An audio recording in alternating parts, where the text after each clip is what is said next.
Hello, everybody. Welcome back to Cinema Savvy. It is myself, George, joined once more by Tate for another discussion, not a spoilers discussion, not a review. It's award season. The Golden Globe nominations have been and gone today.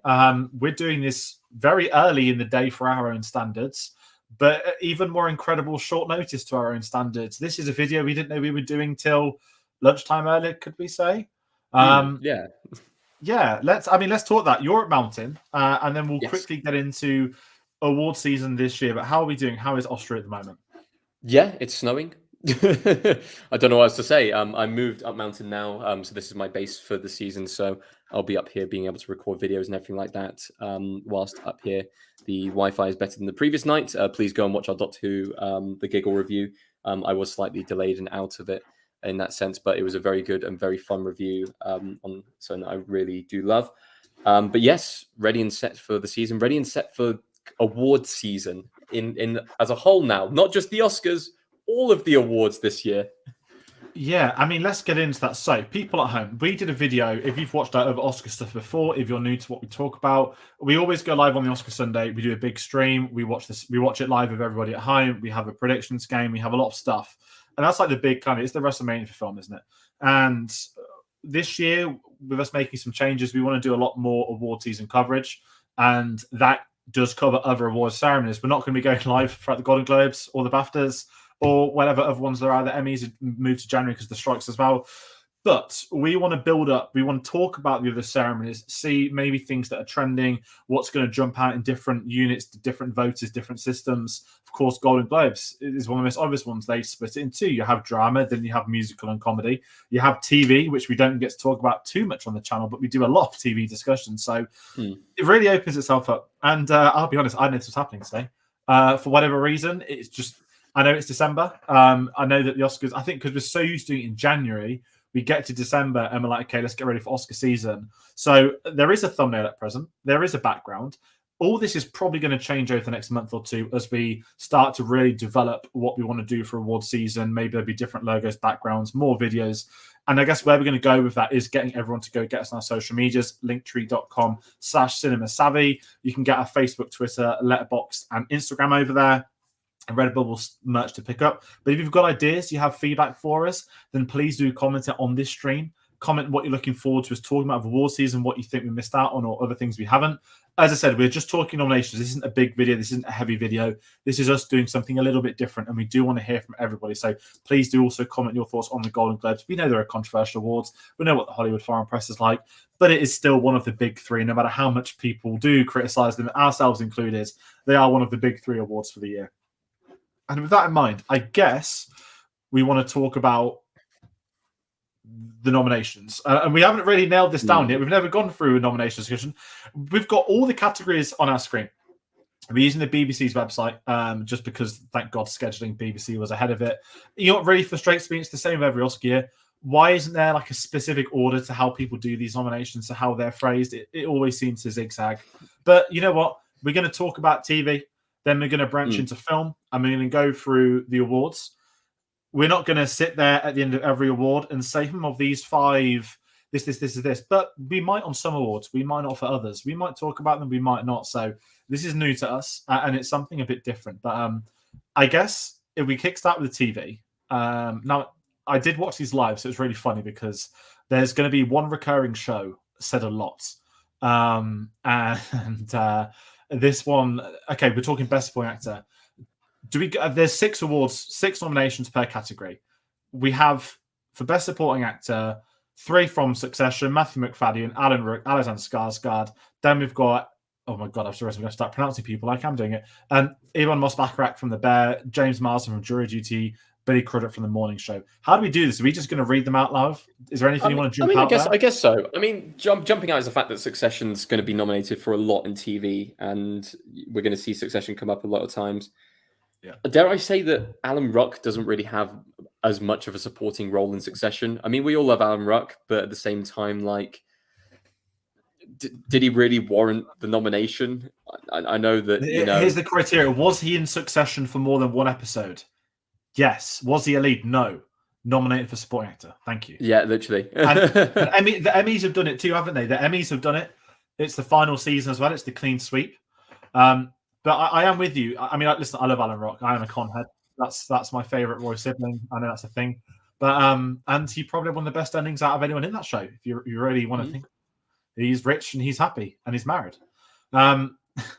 What a series! It makes me want to rewatch it. But yes, I've not seen The Bear, which basically another thing about the Golden Globes. It kind of starts to pinpoint what I'm going to watch over Christmas, because I watched Succession after season 3 aired, and I did it all in a week after Christmas, and it was like that shut down, everything's quiet type thing. So I think there's going to be a show I watch this year. Although my Mandalorian 4K's come today, I'm not going to rewatch it because I know it's a hypocritical buying it. But yeah. Anyway, best supporting actress. Yes. Elizabeth Debicki from The Crown, which is interesting because most of the episodes haven't been released, I believe. Abby Elliott from The Bear, Christina Ricci from Yellow Jackets, J. Smith Cameron from Succession, Meryl Streep, Only Murders in the Building, Hannah Waddingham, Ted Lasso, Abby Elliott, The Bear. Anything jump out there to you? Yeah. I want to say on BBC's website, for some strange reason, for me, it has Abby Elliott written down twice, which is, I guess, a comment on the. Yes, it does. It does. Yeah. Good spot. Yep. Hannah Waddingham and Ted Lasso, for me, is a big standout. Absolutely adored her performance, even if I wasn't as on board with the final series of Ted Lasso as I was with the previous ones. I've seen Only Murders in the Building as well, and I absolutely adore that show. So Meryl Streep's kind of cameo performance in that was brilliant. And I haven't got through Yellow Jackets yet, and I still haven't got through anything past season 1 of The Crown. So I recognize all the shows. It's not like I'm seeing a show and I'm going, well, I've never heard of that before, I need to go and explore it. It's all stuff that's kind of been on the radar for me. So there's no real surprises so far at this point in the nominations. It's all kind of pretty much above board. Yeah, I'm kind of with you on that. And as we sort of move quickly into the limited anthology series or TV movie, which is normally not the more interesting ones, but obviously everyone loves a good miniseries. Best actor, you've got Matt Bomer, Fellow Traveller, Sam Claflin, Daisy Jones and the Six, John Hamm, Fargo, Woody Harrelson, White House Plumbers, David Oyelowo, Lawman, Base Reeves, and Stephen Yeun in Beef. I've seen none of these, so I'm not at any liberty to comment on the performances or favourite. None of these as well. I know Beef was very popular, and I know there's a lot of controversy that came out after the series as well. And it was one of those Netflix ones. And if we carry on, Best Actress in the Limited, Riley Keough, Daisy Jones and the Six, Brie Larson, Lessons in Chemistry, Elizabeth Olsen, Love and Death, Juno Temple, Fargo, Rachel Weisz, Dead Ringers, and Ali Wong in Beef. Now, I will jump in and say I've heard a lot about Daisy Jones and the Six. I know that Riley Keough's in there. And I've also heard Lessons in Chemistry is very, very good. And I think the last episode... Lessons in Chemistry. Is it just aired, the last episodes on Apple? Yes, I believe so, yeah. Excellent. And then we've got Best Actor in a TV series, musical or comedy. We'll round out TV, then we'll have a big discussion on TV. That's where I feel like it's going to go. Best Actor in a TV series, musical or comedy. Bill Hader and Barry, Steve Martin, Only Murders in the Building, Martin Short, Only Murders in the Building, Jason Segel, Shrinking, Jason Sudeikis, Ted Lasso, Jeremy Allen White, The Bear. That is The Bear a comedy? Like, is The Bear a comedy? I mean, I've seen one episode. I've heard it's funny.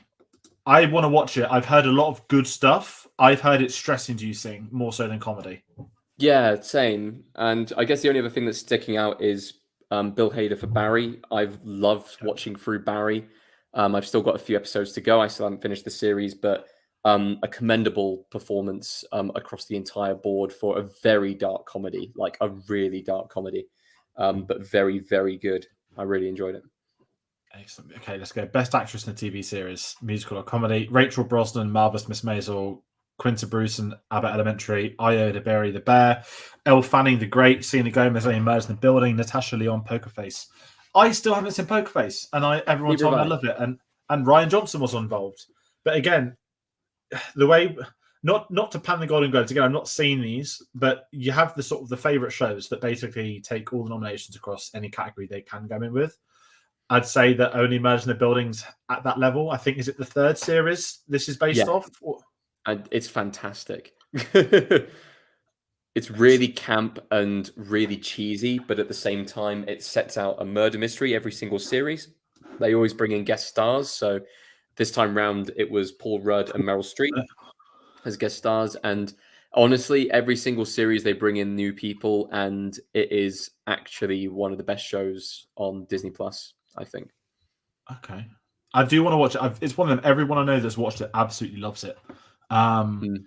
But let's head into some of the big ones. Best actor in a TV series drama. Here we go. Brian Cox, Succession. Kieran Culkin, Succession. Jeremy Strong, Succession. Gary Oldman, Slow Horses. Pedro Pascal, The Last of Us. Dominic West, The Crown. Succession dominated again. Yeah. I mean, Brian Cox was in 4 episodes. Lead. Could you say he's supporting? He isn't in every episode. Yeah.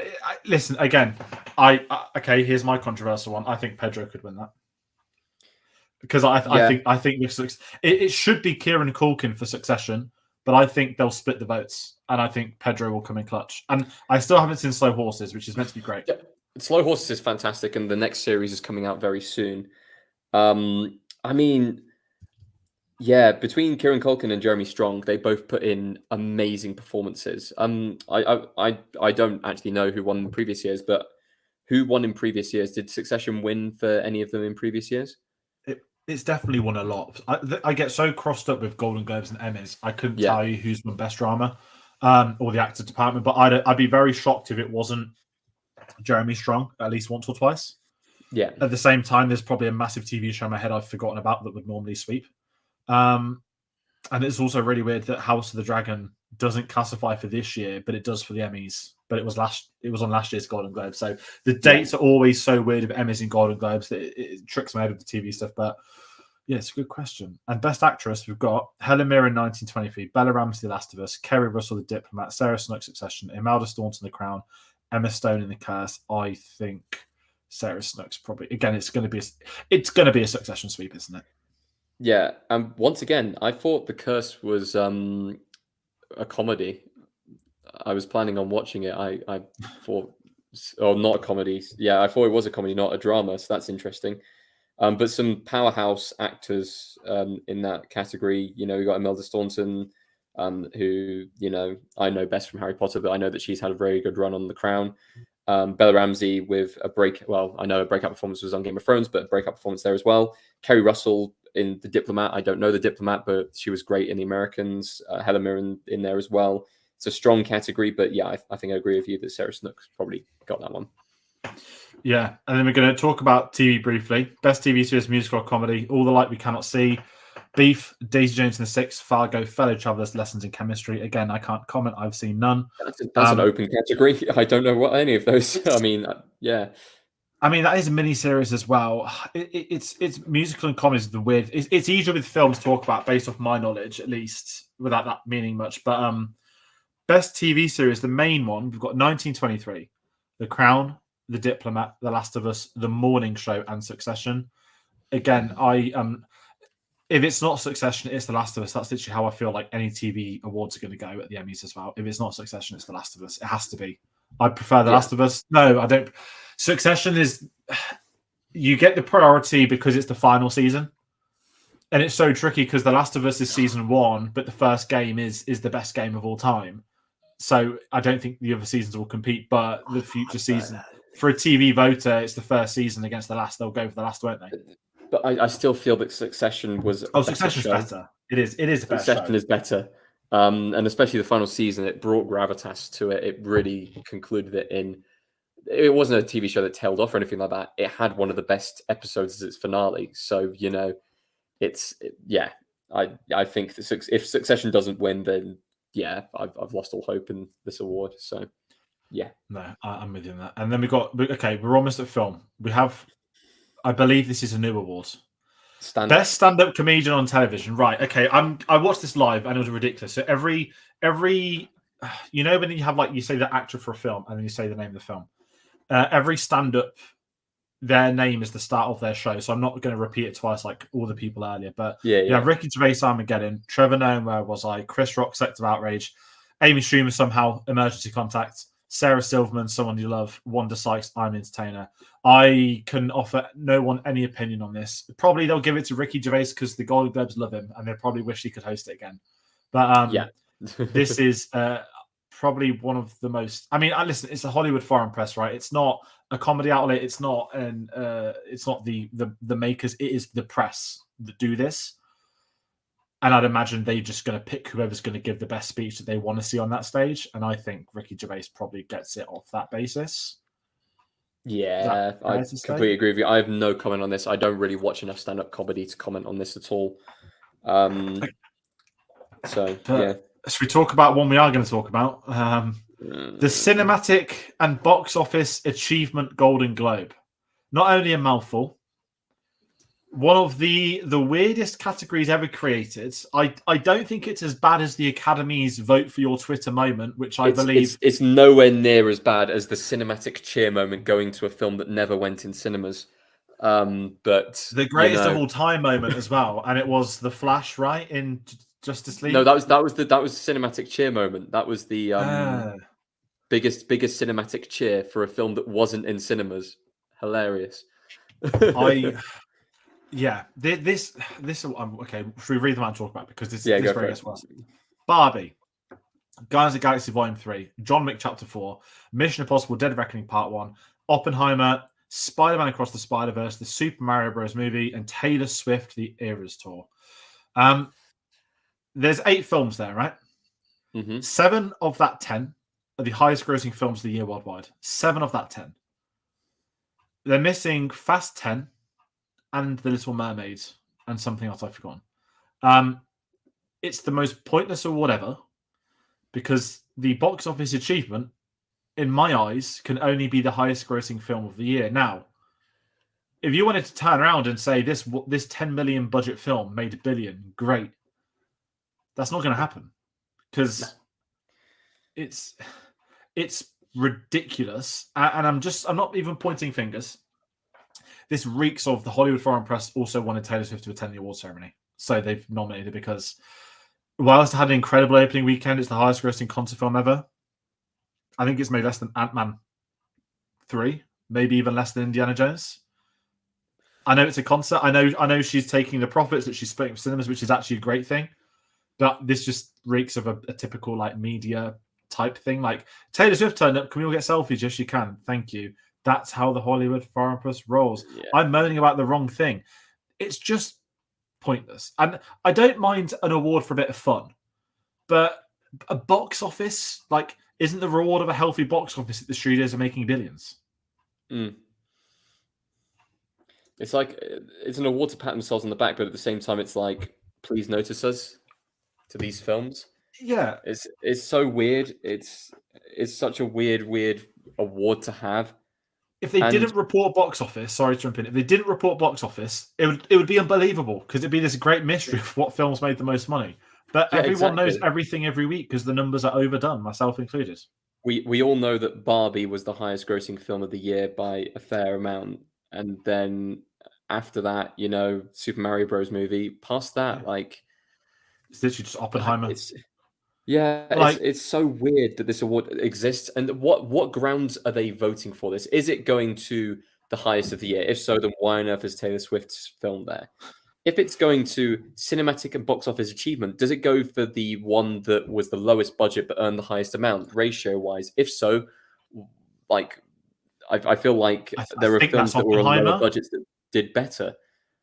I mean, like John Wick made 400 the creator had such a low budget that I'm assuming that it probably did. No, okay, we won't talk about creator. But the creator, if I'm honest, the creator's budget is $80 million, and it looks better than most of the films on this list. Yeah, and it's cheaper than all of them. And this is it. And it's such a strange award. And I'm the same as you. I'm not saying Oppenheimer's going to stop Oppenheimer, but if someone turned around and said, right, Oppenheimer, $100 million budget, a 3-hour film about the scientist that built a nuclear bomb, and the final third of the film is a courtroom trial. That made just under $1 billion, 10 times its budget. You're like, okay, that makes sense. Mission Impossible Dead Reckoning Part 1 hasn't hit profit, but it's just been nominated for Cinematic and Box Office Achievement Award. They're going to rename Part 2 to something else because they don't want it to be a Part 2 anymore. And it's like, what's the logic? Guardians of the Galaxy Volume 3, it's the only Marvel film that didn't underperform this year, but it didn't outgross the others. It's an award that doesn't make sense. And if I'm honest, you can only give it to Barbie, Oppenheimer, or Super Mario. And at the end of the day, is it impressive that an animated Mario film made $1.4 billion worldwide? No, because it was animated Mario and released worldwide. So then to me, it's Barbie or Oppenheimer. And then it should be Barbie because it's the highest grossing film. And and if it's not Barbie, then everyone needs to explain everything about why it's not Yeah, Barbie, because it exactly. just doesn't make sense. Sorry to moan on it, but it It's just an odd it's an odd award, and it doesn't fit in here at all. But I'm sure that the Oscars will be taking note and try and add that in as a category or something like oh, that. just give us best stunts. It's not hard. Give us best Yes, stunts. give us best Or stunts. best stunt coordination, like dress it up how you need to dress it up. Yeah, Right, but now we get to talk about film, where I think me and you are going to be able and to route through it a I'll bit be better. honest, this first category is probably one of the most competitive categories Yeah. going. Mm, Let's talk best foreign language film: Anatomy of a Fall, Fallen Leaves, Io Capitano, Past Lives, Society of the Snow, The Zone of Interest. mm. Now There's there is 4 one. films in there, 4 that could be scrapping for this, I think. Yeah, people were kicking off about something that's been snubbed. I've forgotten which one it is, but there's a film that's up for another award but isn't up for best foreign. I can't remember what one Would that it is. be, it's the guy who made Drive My Car, Evil Does Not Exist? Maybe I can't remember. I've not really been online, but there was something people covering. Past Lives, I think, is Mm, one of the most beautiful films this year. It's a lot of it's in English, a lot of it's South Korean. I believe it's a co-production with South Korea and an American production company. I don't know if that counts as a foreign language film. In my head, it doesn't, but it does. Like, they speak a lot of Korean in it, but it's almost like a 50-50. Like, again, like, I don't know what the, whereas I know the Zone of Interest is outright a mm. production, whereas at least with, I guess what we said the Oscars is, Oscars calls it international film. This is an outright foreign language film. If it's foreign language, my definition is there shouldn't really be any English in it. Yeah. Is that fair? But in the same kind of shout, if it's international film, then surely Banshees of Inisherin, because that was a purely Irish film, should Well, have been this was it, nominated. yeah, and that's the Oscars, and that's just why the Oscars is just very odd, and like, Yeah. yeah, it's weird. I don't know how they address it, how they vote for it, but listen, I love Past Mm. Lives. We're going to talk about a lot more. I mean, Yeah, here's the sorry. thing: three of these films could be nominated for Best Picture at the Oscars, or in the shout. Anatomy of a Fall has been picking up so much steam for Yeah, people really, really loving the film. Past Lives has been, you know, applauded throughout the entire year. Zone of Interest as well. People were talking about that so much through the festival. And Society of the Snow looks really good. It just looks really good, and it's been, you know, it seems to be, you know, building up a bit of steam for its release coming out soon. So between those 4 films, it could be a scrap for that. But realistically, 3 of those films stand out, and 3 of those films could, you know, get nominated for even higher awards in the future. So that is probably one of the most competitive categories going this year in all of award season, which is great to yeah, see. I love foreign language films. I love, you know, international cinema. So glad and to see it's listen, thriving. Godzilla -1, I believe, is one of the highest ever openings for a Japanese film. Yes, it's Godzilla, but that doesn't happen in America, and they've extended its Mhm. run play in America. So that's great that blockbusters from other countries might start to have more of an impact as well. Um, but let's talk best animated film. Definitely, you're better off than me here. Boy and the Heron, Mm. Mhm. Elemental, Spider-Man Across Mhm. the Spider-Verse, the Super Mario Bros. Movie, Suzumi, and Wish. I hate this. This is awful. This is stupid. Wish shouldn't be on there. I know it's a Disney film. I know it's been stuck on there because it's a Disney film, but Wish should not be on there. Doesn't deserve to be. Go and watch my review of it. I gave it quite a scathing review. But the film is just not that high quality. Feels rushed. It's dreadful. And there are films over here that have been snubbed. The Teenage Mutant Ninja Turtles movie, which was actually decent, had very good animation, has been snubbed. You have The Peasants, which is the people who made Loving Vincent. Once again, hand oil painting every single frame has been snubbed, and most above all else, Nimona, which is one of the best animated films of the year. Better than Elemental, better than Super Mario Bros. Movie in my eyes. You know, Boy and the Heron as well. It's better than most of the nominations outside of Spider Verse, but it's also been snubbed here. I mean, Spider Man will win, but at the same time, these nominations, I hate this. This is a bad call. But animated category usually gets this kind of stick, so we'll see what happens when the Oscar nominations come around and everything like that. But this is a poor showing from the Golden Globes here. Yeah, I can understand that as well. And I think it's going to be one of them where there should be one clear winner, and it probably will be. But who knows? And again, the Oscars should be better for that. And it'll be if someone can make the jump to best film from best animated film, best original song. That's the Night from Barbie. I'm Just Ken from Barbie. What Was I Made For from Barbie. Then Peaches, Super Mario Bros. Is actually happening. And then we've also got Addicted to Romance from She Came From Me. And I'm missing one more, Road to Freedom. Road to Freedom. All I'm saying here, all I'm going to say here is I really hope that for the Oscars we get, I don't know, is there a rule for the Oscars that you can only have one song per film nominated? I feel like someone said that before, but I've also heard Barbie submitted like 3 different songs. So okay, I don't know. I think they submit and they pick. I'll put it this way. I don't care about Dance the Night. I don't really care about What Was I Made For, even though that will probably end up winning and being you just nominated. need to hear Ryan Gosling singing. We need to see I'm Just Ken on the stage, and then we need to have it immediately followed up by Jack Black dressed as Bowser singing Peaches. That's all he did last night. I'm not going to give credit to the Jonas Brothers, but Jack Black went on stage at a concert last night, dressed up as Bowser and sung Peaches. So beautiful. It's going to happen. It is going to happen. It has to happen. And again, I know that. Listen, the Hollywood Foreign Press, they're all pissed when they're there. If anyone's going to do it, I'm glad they have. It's whether the Oscars can pull through. But we get more into some of the film stuff. We've got Best Original Score. We've got Jerskin Fendrick's Poor Things, Ludwig Göransson Oppenheimer, Joe Hisaishi, The Boy and the Heron, Michael Levi, The Zone of Interest, Daniel Pemberton, Spider-Man Across the Spider-Verse, Robbie Robson, Killers of the Flower Moon. Now, I'm going to jump in straight away and say I am buzzing that Across the Spider-Verse has been nominated for this. I am worried that it might not get any recognition for its soundtrack because it's techno, because it's so different. It is not a traditional soundtrack.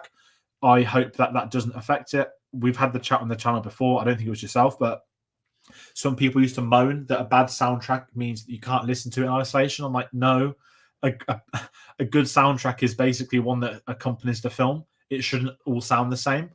Across the Spider-Verse is one of my favorite scores of this year. It's not my favorite score of the year. I'm not going to add the obvious answer there. But that's the one I really hope gets some more recognition across the next few weeks. It's interesting that 2 animated films were nominated there, and The Boy and the Heron score is beautiful, by the way. But I get the feeling that Ludwig Göransson's going to win it for Oppenheimer. I'm not complaining. It is I believe that in Can You Play the Music? I was reading something where I know his wife's the violinist. I think in it, but it changes tempo a record amount of times ever, and they try. It's a 90-second piece of music, but they change tempo. I think is either like 14, 20, or 120 times. I can't remember what the right number is, but they spent 2 entire days trying to record it in one continuous take. And that's the song. It's not even my favorite song of the soundtrack, but that's become the theme for Oppenheimer, which I think is actually really cool at the same time. But yeah, I'd be surprised if it's not that. And we get into some of the big ones. Best screenplay: Barbie, Poor Things, Oppenheimer, Killers of the Flower Moon, Past Lives, Anatomy of a Fall.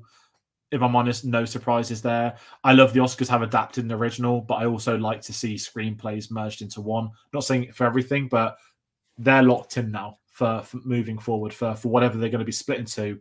I mean, technically, three of those are, off the top of my head, adapted anyway. But I think that gives sign of your heavyweights, and I think this is also a sign of your heavyweights for film too. I'm going to go ahead and say it right now. They're missing one. They're absolutely missing one that is going to win Best Original Screenplay at the Oscars. Are you going to say The Holdovers? I'm going to say The Holdovers. Why on earth is The Holdovers not here? It's the best screenplay of the year by a long shot. It's one of the best screenplays I've heard in a long time. Why is it not here? That's all I'm saying. That's fair. That's fair. I've not seen it yet. I will be watching it very soon. Because typical. Let's not release any films in the UK, but we'll do loads of unlimited screenings in December. Why not just release them normally? Because especially for the Christmas film, Best Supporting Actor: Willem Dafoe, Poor Things; Robert De Niro, Killers of the Flower Moon; Robert Downey Jr., Oppenheimer; Ryan Gosling, Barbie; Charles Melton, May December; Mark Ruffalo, Poor Things. Now, I think Best Supporting Actor is going to be actually one of the. I think that could be the heavyweight category for this year as a whole. I've not seen May December yet. I know it's now on Sky, so I need to watch it this week. Charles Melton is picking up a lot of momentum now. He is the one being spoken about the most in May, December. I've not seen it yet, but he wasn't the best performance in it. He nabbed. I can't tell you what award it is. It might be a critics one, but there's a lot of jump on him. I still think Downey Jr. is locked in for his career Oscar. I think I'd love Ryan Gosling to do well, but I think this is Downey Jr.'s year. But the Hollywood foreign press, this is the sort of one where if they gave it to Gosling, it's going to be the Golden Globes. Yeah. Yeah, no, I completely agree with you on that. And also, I do find it weird that for Best Actor, they split it into drama, then musical comedy, but for Best Supporting, they never do. I just find that strange. Best Supporting Actress, Emily Blunt Oppenheimer, Danielle Brooks of Colour Purple, Jodie Foster Nyad, Julianne Moore May December, Rosamund Pike Saltburn, Divine Joy Randolph The Holdovers. Tate, I think you've seen almost all of these, so I'm going to leave this to you to chat about. I haven't seen Colour Purple, I haven't seen Nyad yet as well, but I'm going to go ahead and say it right now. Divine Joy Randolph has probably already won this award. Looking online at people's predictions, it seems to have her way above everyone else. So I feel like that's just a lock-in. It might be one of the only categories where there's no real debate behind it. I loved Emily Blunt's performance in Oppenheimer. I think Julianne Moore's performance as well in May December was great, and Rosamund Pike is really fun in Saltburn. But I've only seen so far for this category here, and also for the Oscars, the only talk has been about Divine Joy Randolph. So I feel like that's already sealed. But it'll be interesting. I'm very excited to see Holdovers because that's had a lot of not like discussion, but that's the one that seems to be like one of the favorites that is in people enjoying watching it. It reminds me of I ranked it the favorite, that kind of film where it just goes down well with everyone, and that's not a bad thing at all. Best Actor Musical or Comedy: Nicolas Cage in Dream Scenario, Timothée Chalamet in Wonka, Matt Damon in Air, Paul Giamatti The Holdovers, Joaquin Phoenix Beau is Afraid, Jeffrey Wright American Fiction. Now, I've only seen one of these, and I can tell you right now that if it's not Paul Giamatti, it's Jeffrey Wright. American Fiction's getting a lot of talk. I've not seen it still. But musical comedy, listen, Chalamet can't really sing in Wonka, so that he's good in it, but he can't do the singing. But it's Giamatti's, right? And also, it's a comedy. Yeah. It's a drama about Jordans, for God's sake. It's not a comedy, is it? No, I guess because it's Matt Damon and Ben Affleck, it's a comedy. In the same way that I thought Beau is Afraid was not a comedy. I thought it was a horror film. Is that meant to be a drama? Or drama or whatever. It's Ari Aster. 3 hours. So, yeah, I haven't watched it. But yeah, this is Paul Giamatti's award right now. I don't think he'll win Best Actor overall when it comes to actual kind of the end of award season, but I mean, he has the best comedic performance of the year. So I would put it to him. But it's interesting seeing Nick Cage getting nominated. I've heard fun things about Dream Scenario, about it being very weird, but it's very interesting to see that he's been given a nomination there. Yeah, we've got Best Actress as well. We've got Fantasia Barrino, The Colour Purple, Jennifer Lawrence in No Hard Feelings, Natalie Portman in May December, Alma Poystein, Fallen Leaves, Margot Robbie Barbie, Emma Stone Poor Things. I have no idea how to call that. It's Emma Stone's, I think, because she's odds-on favourite for Best Actress overall at the moment. So, okay, yeah, but how on earth did Jennifer Lawrence get nominated? Yeah, that's what jumped out to me. Like, I really enjoyed No Hard Feelings, but I didn't look at that as like this is the best. She's very funny in the film, but I don't think it's the film that would be up for this. But you know what? The fact that an actual outright comedy is getting some recognition somewhere is something nice. But at the same time, is that just hey, Jennifer Lawrence is back, she's making films again, should we bring her into the award? Should we invite her? Like, yeah, I mean, it's a comedy where she got nude and did all this and all of that, and that's like that sleazy Hollywood foreign press I'm thinking of. You know, that's what I think. But I enjoyed that when we both watched it. We both enjoyed it, but that caught me off guard. But get into the big ones. Best Actor in a Drama. We've got Bradley Cooper, Maestro, Leonardo DiCaprio, Because the Flower Moon, Carmen Domingo, Rustin, Barry Keoghan, Saltburn, Cillian Murphy, Oppenheimer, Andrew Scott, All of Us Strangers. This is right now it's a straight shootout, isn't it, between Cillian and Bradley Cooper? I've seen a lot of talk about Bradley Cooper recently. He's made some backhand comments on press about other films. A lot of people making backhanded comments now about him that he's, quote, forever in pursuit of a Best Actor awards. I've not seen Maestro yet. I think it's streaming on Friday on Netflix, Yeah, so I can finally get around to it. But I've he's heard very about there good is in it. one scene. There is a specific scene about conductor. I know the film the whole film's about that, but there's a scene which everyone's speaking of. I'm excited to watch it. I know who I'm repping. I still think it's Killian's to lose. Just the fact he's had like 5 months of like free reign of everyone talking about it. But Yeah, but you're right. yeah, It is between him and Bradley Cooper. Leo's kind of dropped out of the race. Interesting to see Barry Keoghan for Saltburn getting nominated. I thought Saltburn would have been more in that comedy area, but I guess it's not. No, it is. It's a mystery drama. It's got Right. Okay. a very few comedic moments in it, but it's more of kind of like laughing to cut the tension kind of comedy moments instead of outright kind of hilarity. Okay. It's a weird film, but yeah, that's how I feel it falls. Okay, that's not a problem. And then moving on, we've got Best Actress: Annette Bening, Nyad, Lily Gladstone, Kiss the Flower Moon, Sandra Huller, Anna Smith, A Fool, Greta Lee, Past Lives, Carrie Mulligan, Maestro, Kaylee Spaney, Priscilla. Again, I've only seen 2 of these. I believe at the moment everyone's talking about Lily Gladstone versus Emma Stone. That again, actors is tricky until the SAG awards come. And who God knows how they're going to go this year with everything that's happened. You can never really tell, but Lily Gladstone's getting momentum again. I'm curious by this. Again, it's the Hollywood Foreign Press. I am loving the fact Greta Lee's in it for Past Lives. I adore Past Lives. I think I'm going to rewatch that by the end of the year because that film was special. And I think that's going to get a lot of recognition come January. I mean, I don't really have much to say there. I really want to watch Anatomy of a Fall. Apart from that, Carey Mulligan was great in Maestro. Lily Gladstone was good as well in Kills of Flower Moon. I feel like this category for this award is quite open. It could really go to anyone. I guess Gladstone's the favorite here, but realistically, when it comes to the kind of the combined awards, it will be a straight shootout between Emma Stone and Lily Gladstone, and we'll see who comes out on top.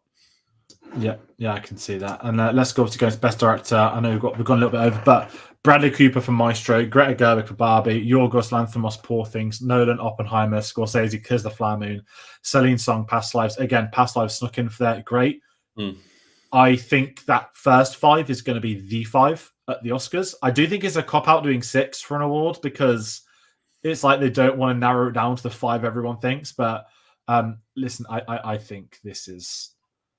I think it's Nolan's year. It's Oscars certainly. The whole, when it just comes to the time when you just know it's theirs this time round. Yeah, it's that this time, isn't it? I think it's. I'm very surprised. I think it is. I he's think got he's his BAFTA. This is what I thought was odd. He's been announced for the BAFTA Fellowship, and I was like, do you at least want to let him win the BAFTA first before you give him the fellowship? Like, if you're giving him the fellowship now, that's like done and dusted that he's won Best Director at the BAFTAs next year. I've never seen a director given the fellowship. I don't want to say that young, that's really unfair, but it seemed like we're doing a Nolan season at BFI IMAX and he's going to do a talk and it's all about BAFTA fellowship. I'm like, yeah, like we know Oppenheimer's been big, but do you want to wait till he wins it and do it for the year after? But listen, who knows? That's just me waffling. Best film, musical or comedy: Air, American Fiction, Barbie, The Holdovers, May December, Poor Things. Poor Things, again, I think, and Poor Things and Holdovers are big hitters there. Barbie might sneak it, but that's a very open category once again, and we have the discussion as well of whether Air is a comedy or not. I still haven't seen it, so I can't tell. Yeah, I don't think Air will make it through for the Oscars wise. I think that's that one that's like sitting on that like 10 to 20 zone. But best film drama is going to be obviously, I think, a really interesting one. Anatomy of a Fall, Killers of the Flower Moon, Maestro, Oppenheimer, Past Lives, The Zone of Interest. That is unbelievably sad. Now, The Zone of Interest, I didn't see it at the festival. I know that was its world premiere, and I know its release date is now February in the UK, which is ridiculous. I don't even think it's already out yet in America. I think they've just screened it for all the press and they've screened it for the awards voters. That could be the film that I think interjects with the favourites. The favourites being Poor Things and Oppenheimer. Everything I'm reading about Zone of Interest has the potential to be a big hitter. I don't want to do it all Quiet on the Western Front because it's too early. But I think if there's going to be a film that jumps in, it's going to be something like that. And I think Anatomy of a Fall was that originally, but Zone of Interest has had a lot of momentum. Again, it's December. The ceremony's not till March, so we're like, there's being early and there's this, but we're starting to see patterns of the films we're expecting to see do well. I will say it's fascinating that we've got 3 foreign language films there and 3 kind of American language films there for the best drama. That's really cool to see. We'll see if it translates into the later award seasons, whether, you know, more foreign language films get nominated for various different things. But it's absolutely fascinating that they kind of, I think ever since Parasite kind of broke ground with what it did, Yeah. it feels like we're getting a lot more interest in foreign language films. We're getting a lot more people who want to go and see them, or at least want to kind of, you know, keep an eye on which ones are doing well and go and watch. But I mean, Zone of Interest is a dark horse in the race for all of this. Oppenheimer's clearly the favorite here. And Killers of the Flower Moon's kind of dropped off a little bit from people's radar, and Oppenheimer's kind of starting to soar. But Zone of Interest could sneak in there. You never know. We'll see how it goes. But it's an interesting list. There's only a few glaring omissions. I mean, my omissions for kind of saying the holdovers should absolutely be in for screenplay, and the animated category is a complete shit show. But apart from that, I think it's a reasonably solid kind of nomination list for what we expected. There aren't any like massively glaringly obvious ones being missed. I know that a lot of people who went to the festival would have said All of Us Strangers should have been nominated for more because that ended up being kind of adored at the festival. And I know when it gets around to the BAFTAs that How to Have Sex is probably going to be nominated as well, as that was the festival darling this year, but that's a British film. So that obviously won't be going up for Golden Globes or anything else kind of outside of England. But be very interesting. Very, very interesting to see how this all plays out. There's one which we've not spoke about. Now, I believe this missed the cutoffs for festival circuits. It missed the cutoffs for the Golden Globes. I don't know if you've heard much about it. The Iron Claw is picking up an insane amount of momentum. Now, I'm not saying this is a wrestling fan. I fucking enjoy my wrestling. I know it's based off real life. I'm very excited to see it. The best tweet I saw was someone saying that Iron Claw is Little Women for Men. Which made me laugh a lot. There's a lot of momentum carrying that at the moment. I personally think if you've missed the festivals and you've missed the Globes, you're probably not going to get that jump, but they can put that cast out there to promo it. They can put the cast out there for the FYC screeners. I don't think you'll see wrestling promotions advertising it because it's not obviously the sort of things Oscar voters watch, but the Iron Claw is one of my most, I guess we have to say, anticipated films for 2024 here in the UK. And that is the one which I think we might see crop up at the Oscars. I'd be very surprised, again, if it's at the BAFTAs. I don't know how close it was to missing these deadlines, but it hasn't even released in America. It's just had its first batch of screenings, like FYC screenings have happened first. So I am curious at how that could jump into it. I've heard Zac Efron is incredible in it. And that's one. And it, nominated, we mentioned earlier for TV, Jeremy Allen Bach, I think, from he's in The Bear. I'm very excited to watch Iron Claw. And again, that's also the wrestling fan as well as the film fan. Listen, if you haven't watched The Wrestler, unbelievable film, Nicky Vrack. So we know the Academy's done stuff for that before. But that's one. Again, it looks like from how this year's gone, and I know we'll do our end of year video in a few weeks, but we've had quite comfortably one of the best years of film in a long time.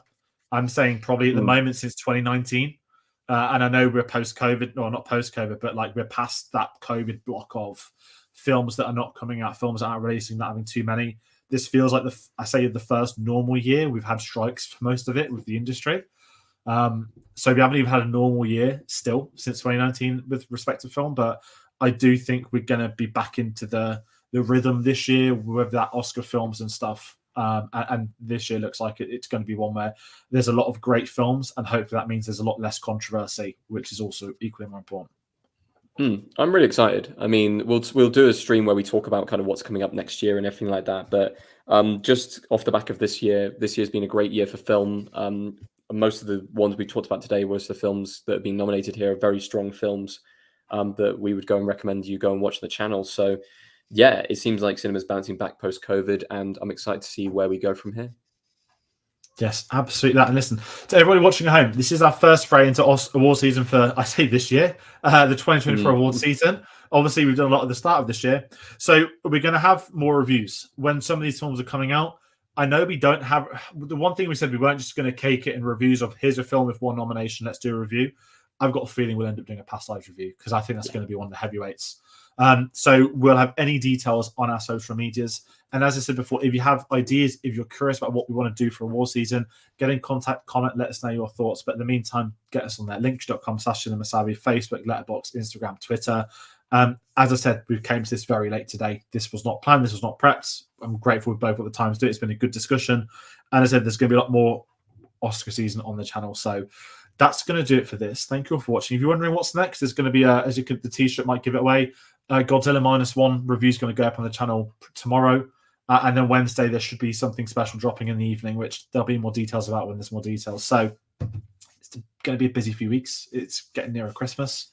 It's getting into award season. It's exciting. And I think once we hit January, it's going to be fully award season again, isn't it? So as always, stick around. Thank you all for watching. Thank you for supporting us. And we shall see you on the next one. Take care.